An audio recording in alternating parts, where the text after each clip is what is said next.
The conference room was pristine. White walls, glass windows, polished oak tables stretching under bright fluorescent light.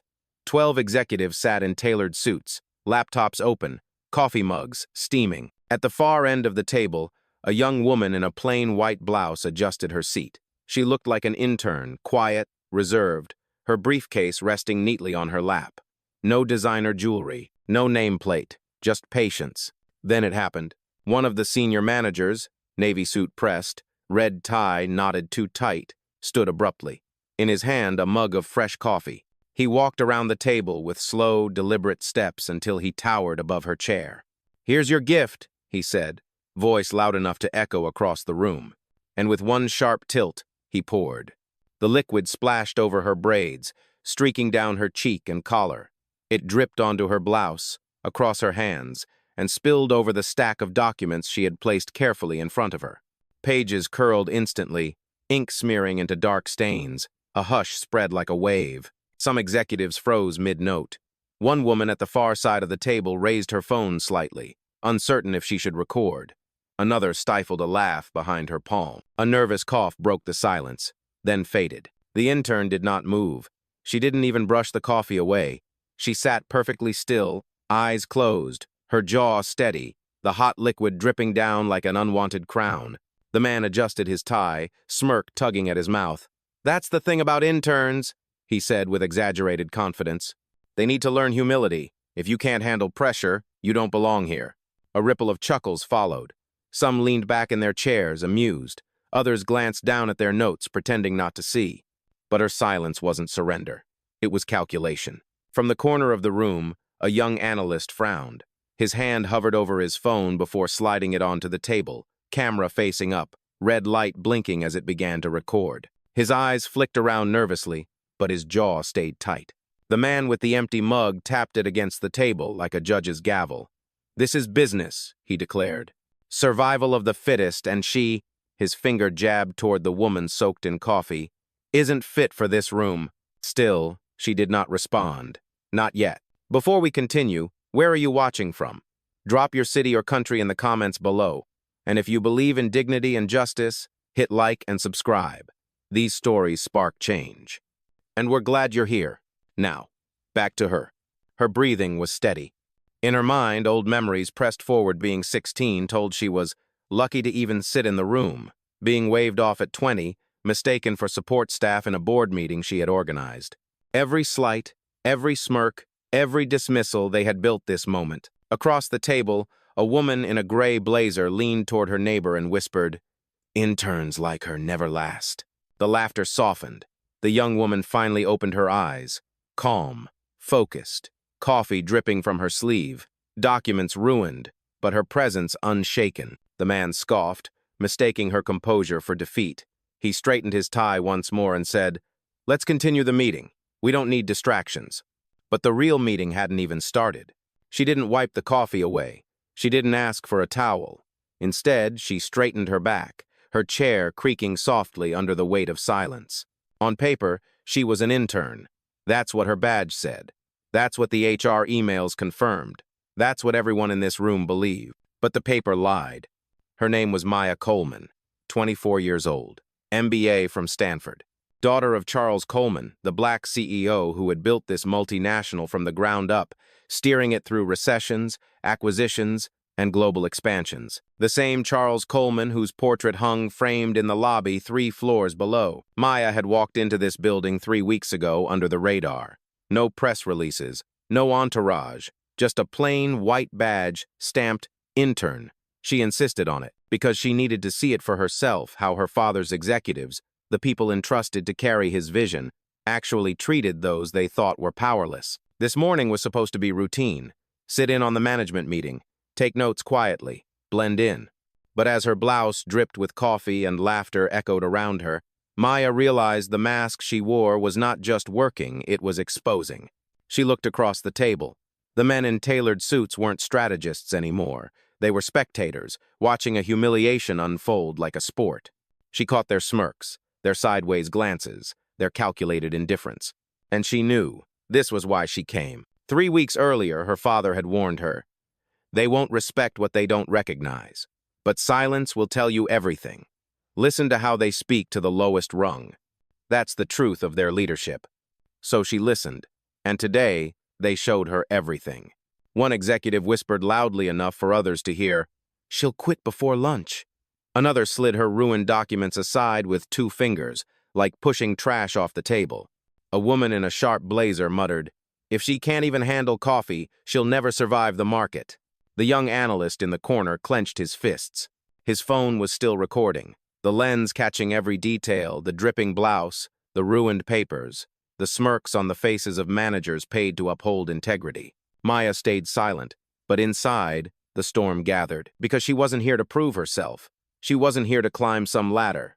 She was here to test the very foundation of the people her father trusted. And as each insult dropped like a stone in water, the cracks spread wider. Her father was on a flight to London that morning, unreachable, deliberately so. He had given her full autonomy for this experiment. No lifeline, no safety net, only her judgment. "When the moment comes, you'll know," he had said. Now, drenched in coffee under fluorescent lights, Maya knew. Her blouse clung to her skin, her documents bled ink across the table, but her dignity remained untouched. And the executives didn't even notice what they were unraveling. The man who poured the coffee leaned back in his chair, smug. "She'll never last a month," he said. The others chuckled again, already turning back to their laptops, sliding into agendas and PowerPoints as if the incident was just a footnote. But the meeting they thought they controlled was no longer theirs. Maya lowered her eyes to the dripping papers in front of her, then slowly closed the folder. She placed it gently in her briefcase, snapped it shut, and folded her hands on top. Calm, deliberate, like someone preparing for a trial, not a training session. Across from her, the analyst's phone light blinked again. His jaw tightened. He whispered, almost to himself, "This isn't right." Maya heard it. She didn't look up. Not yet. Because she wasn't just an intern. She was the heir. And in 10 minutes, these men laughing at her would no longer hold the jobs they thought were untouchable. The air in the conference room shifted, almost imperceptibly. The faint hum of the AC, the tapping the stain on her blouse was still fresh, the smell of burnt roast hanging in the air. But no one moved to help her. No napkins offered, no apology, just silence, followed by a new wave of whispers. From halfway down the table, a woman in a gray blazer leaned back and smirked. "If interns can't handle a little mess," she said, "they really don't belong in this business." Her tone was casual, but her eyes were sharp, testing, dismissive. 2 chairs over, another manager chuckled. "She should be grateful. Coffee's the cheapest lesson she'll get here." The line drew a ripple of laughter. A few tapped their pens against the table as if in applause. Maya kept her hands folded on her briefcase. No twitch, no shift, no reaction. But her stillness only seemed to encourage them. "Are you going to sit there all day?" one of the directors barked. "Pick up those papers and dry them off. Or better yet, replace them. That's your job, isn't it?" A few nodded in agreement. Interns like her need to understand their place. The young analyst at the corner clenched his jaw. His phone angled slightly higher now, capturing faces, voices, every cruel grin. His thumb hovered over the screen, debating whether to go live. But Maya's calm stopped him. Something about her silence felt deliberate, bigger than a viral clip. The man who poured the coffee wasn't finished. He leaned forward, elbows pressing into the table. "Security's on standby anyway.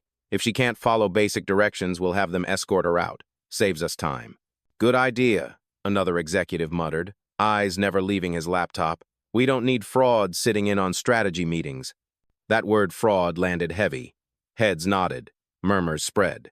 A few managers whispered to one another, rehearsing the narrative before it was even official.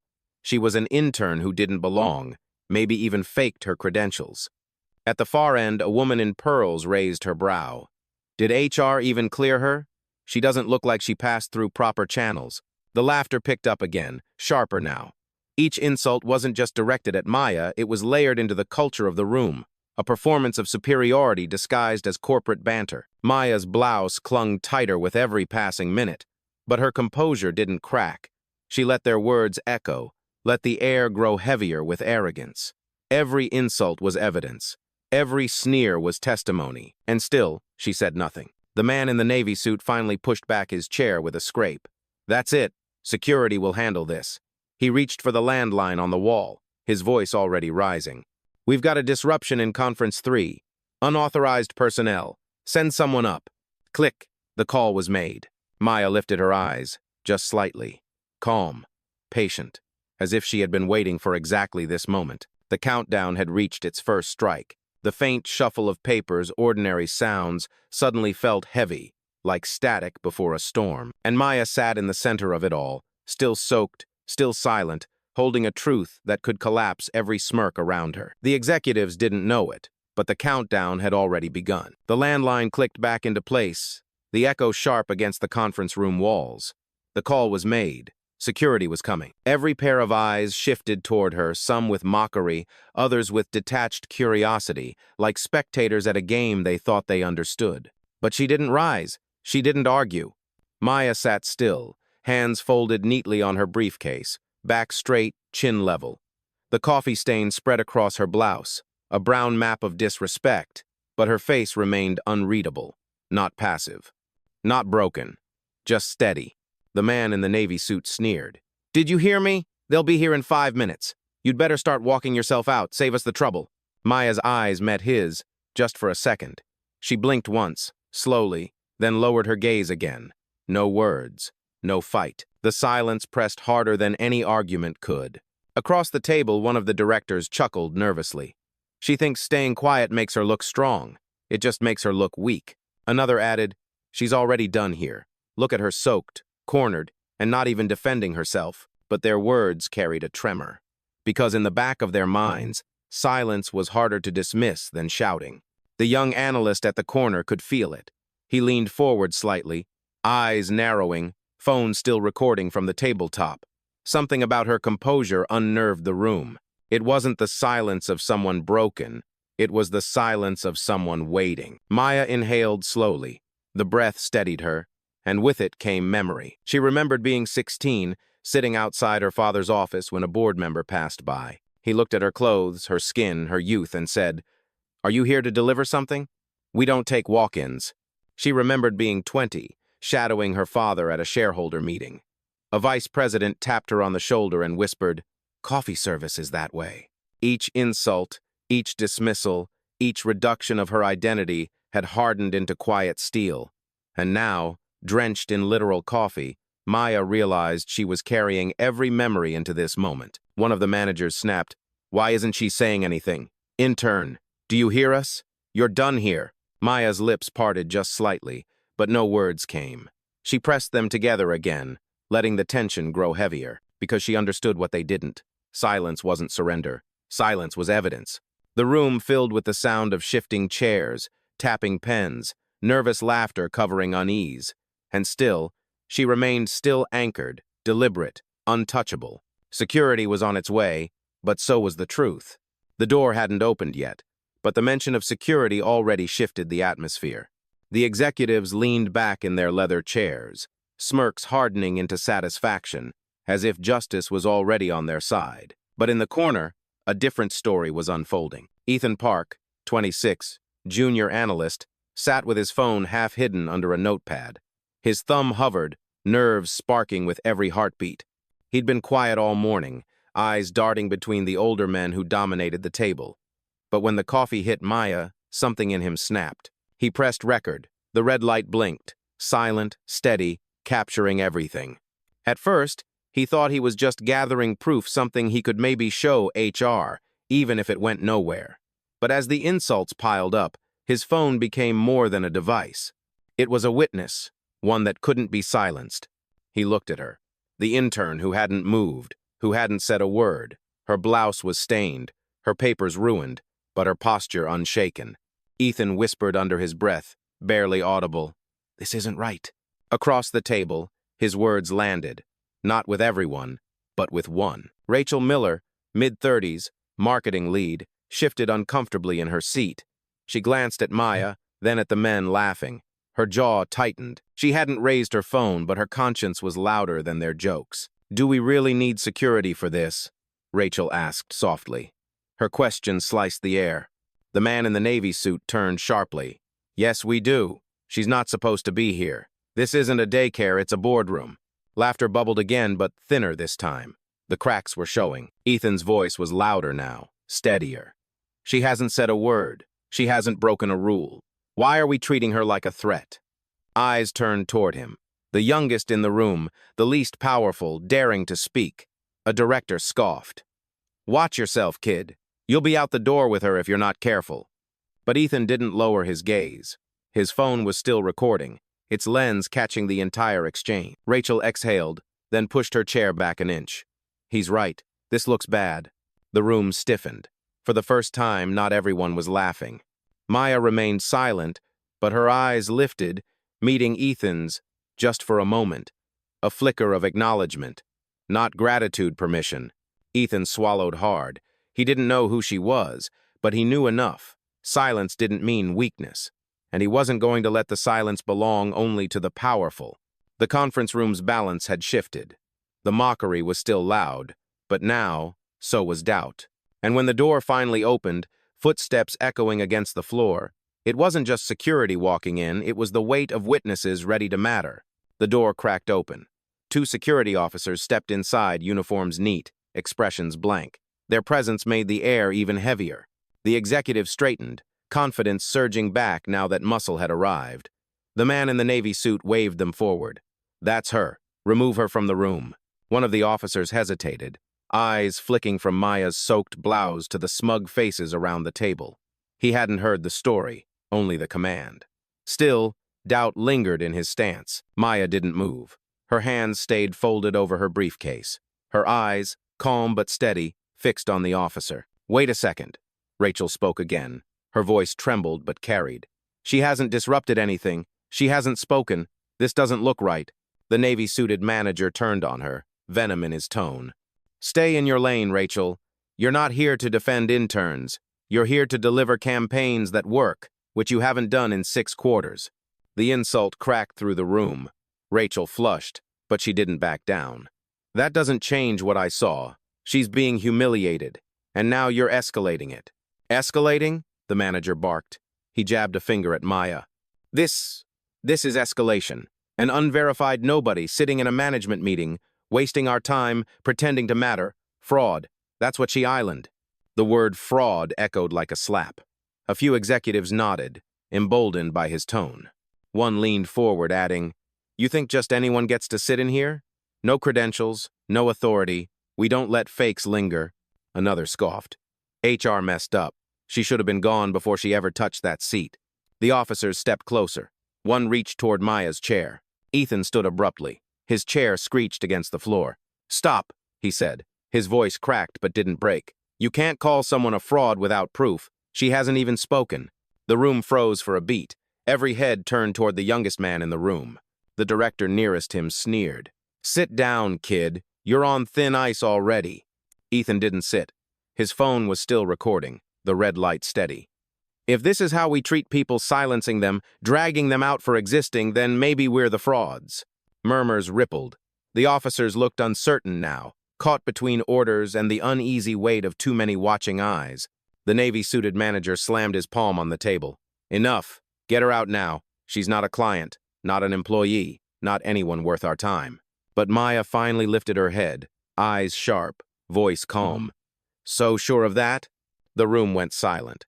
Her first words cut sharper than any shout, and for the first time, the executives felt the ground shift beneath them. Her words landed like a crack through glass. So sure of that? The echo lingered longer than anyone expected.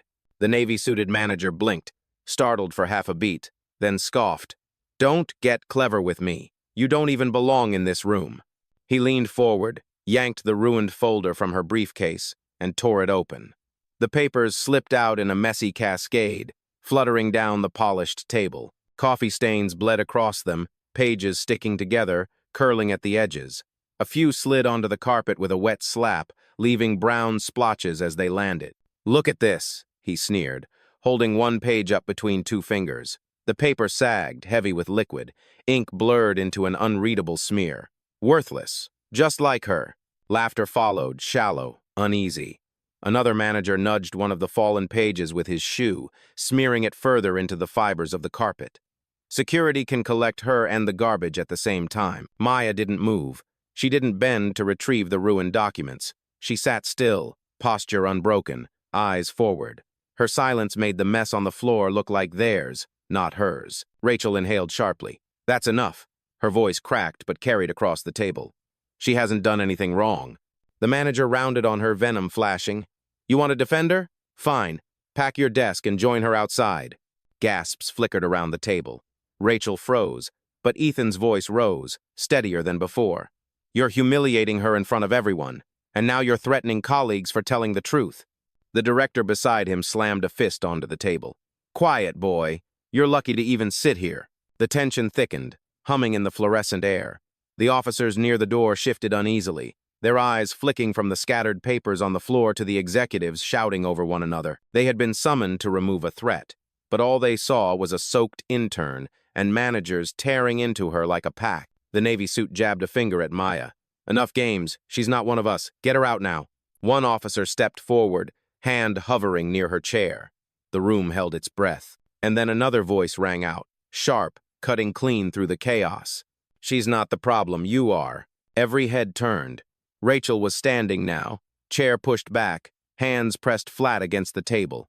Her eyes burned with fury. You call her a fraud without proof. You pour coffee on her. You throw her work on the floor. And you think that's leadership? That's abuse. Silence slammed down. For the first time, no one laughed. The Navy suit's smirk faltered. His jaw tightened. Careful, Rachel. But the balance had shifted. Their power was cracking. Maya leaned forward just slightly, her first deliberate move since the coffee spilled. Her voice was calm, surgical. You've shown me exactly what I needed to see. The room stilled, sensing the storm wasn't over. It was just beginning. The papers still lay scattered across the floor, coffee-stained and trampled under polished shoes. The room reeked of arrogance and burnt roast. But the silence after Maya's last words, "You've shown me exactly what I needed to see," was different, heavier. The Navy-suited manager tried to laugh it off. Oh, don't get dramatic. You're finished here. Security, do your job. The officers shifted again, uncertain, but Maya finally moved. Not to stand, not to argue, just a slow, deliberate motion as she reached into her briefcase. Every pair of eyes tracked the gesture. She pulled out a slim black phone. Sleek, distinct, not the kind an intern carried. With a single tap, she put it on speaker. Her voice calm, low, but clear. Activate protocol. The line clicked. And then another voice, crisp, professional, filled the conference room. Confirmed. Protocol initiated. Logging every word, every action. Timestamp locked at 10:42 a.m. Gasps rippled around the table. What the hell is this? One director barked. The voice continued, ignoring him. All audio and video feeds connected. Cross, referencing HR clearance with executive behavior reports. Compliance team notified. Maya set the phone gently on the table. Its speaker glowed, alive with authority. She folded her hands once more, posture unbroken. Rachel's eyes widened. Ethan nearly dropped his phone. Even the officers froze, caught in the sudden weight of invisible power entering the room. The Navy suit sputtered, trying to regain control. This is nonsense. Some kind of trick. He leaned across the table, voice rising. You think a call scares us? But the voice on the phone cut him off. This is Elaine Foster, executive assistant to Mr. Charles Coleman, CEO. The internal audit has begun. All participants are now under review. The blood drained from more than one face.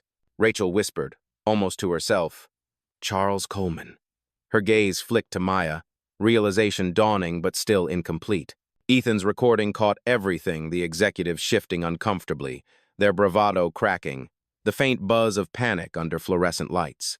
The Navy suit slammed his palm on the table again, but it sounded weaker this time. Shut that off. Right now. Maya's eyes met his, unflinching. No. The single word sliced the room. The assistant's voice continued. Incident filed under misconduct. Board review imminent. Recommend all managers present remain seated. The officers stepped back slightly, no longer advancing. Their orders had evaporated in the face of something larger than them. Maya leaned forward just an inch, her first deliberate move toward them since the coffee was poured. Her voice was steady, each syllable weighted. This isn't over for me. It's over for you. The room, once loud with laughter, now held only silence and the sound of a countdown none of them could stop. The glow of the phone's speaker cast a quiet authority across the table. The voice of Elaine Foster continued, precise and unyielding. Board notification complete. Live compliance stream active. Audit timestamp locked. The executives shifted in their chairs. Jackets rustled. Pens tapped nervously against pads no one was writing on anymore. Maya finally stood, slow, deliberate. Coffee dripped once more from her blouse, leaving dark spots on the carpet. But her posture carried none of the weight of humiliation. She was tall now, centered, unshaken. Her gaze swept the room. One by one, she held their eyes until they faltered. "You keep asking who I am," she said softly. "You keep calling me fraud, nobody, distraction." The navy-suited manager smirked, clinging to bravado. "That's exactly what you are." Maya leaned forward slightly, her voice still calm but sharper now. "My name is Maya Coleman, daughter of Charles Coleman, the man who built this company. The man who pays every one of your salaries. The man whose signature is on the checks you cash." The words landed like thunder. Chairs scraped back. Gasps rippled. Rachel's hand flew to her mouth. Ethan froze, his phone trembling but still recording. Even the officers exchanged stunned looks, as if they had just realized they were standing on the wrong side of history. The navy suit blinked hard, color draining from his face. No, that's," he faltered, words collapsing under the weight of the truth. Maya continued, her voice cutting through the room. "You poured coffee on the daughter of the CEO. You called me a fraud in the company my family owns. You laughed while tearing apart evidence of your own arrogance." Her words were calm, but the silence they created was brutal. Rachel whispered, barely audible, "She's telling the truth."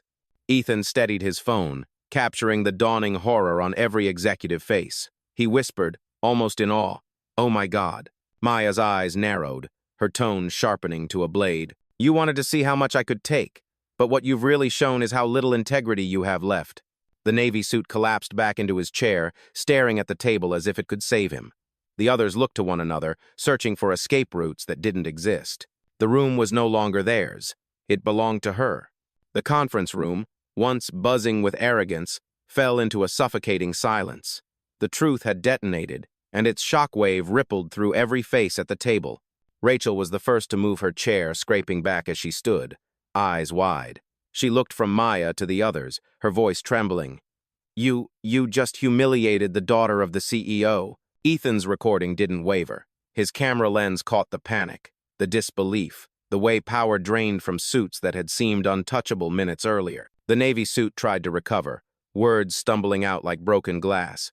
"She's bluffing. Anyone can claim." Elaine's voice from the phone cut him dead. Verification complete. Maya Coleman, direct heir and authorized executive representative of Coleman Global. Identity confirmed. Gasps erupted again, sharper this time. A director muttered, "Dear God." Another whispered, "We're finished."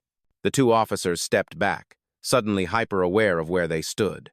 One lowered his hand from his utility belt, expression shifting from duty to dread. The other glanced at the door, as if considering whether leaving now would save him from what was coming. The executives unraveled in real time. The woman in pearls fumbled with her pen, hands shaking.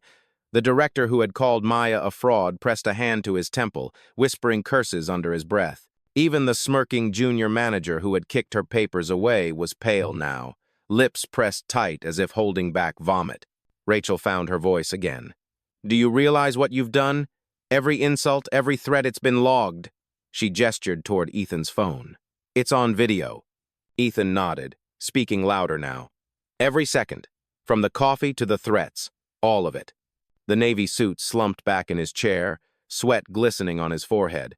This can't be happening." Maya didn't sit. She didn't raise her voice. She simply let their panic spiral, the silence amplifying every frantic breath. Then, as if on cue, Ethan's phone buzzed.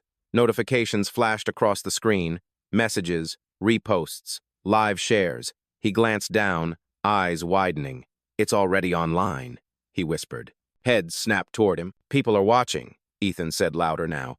"This is viral." The executives' faces drained even further.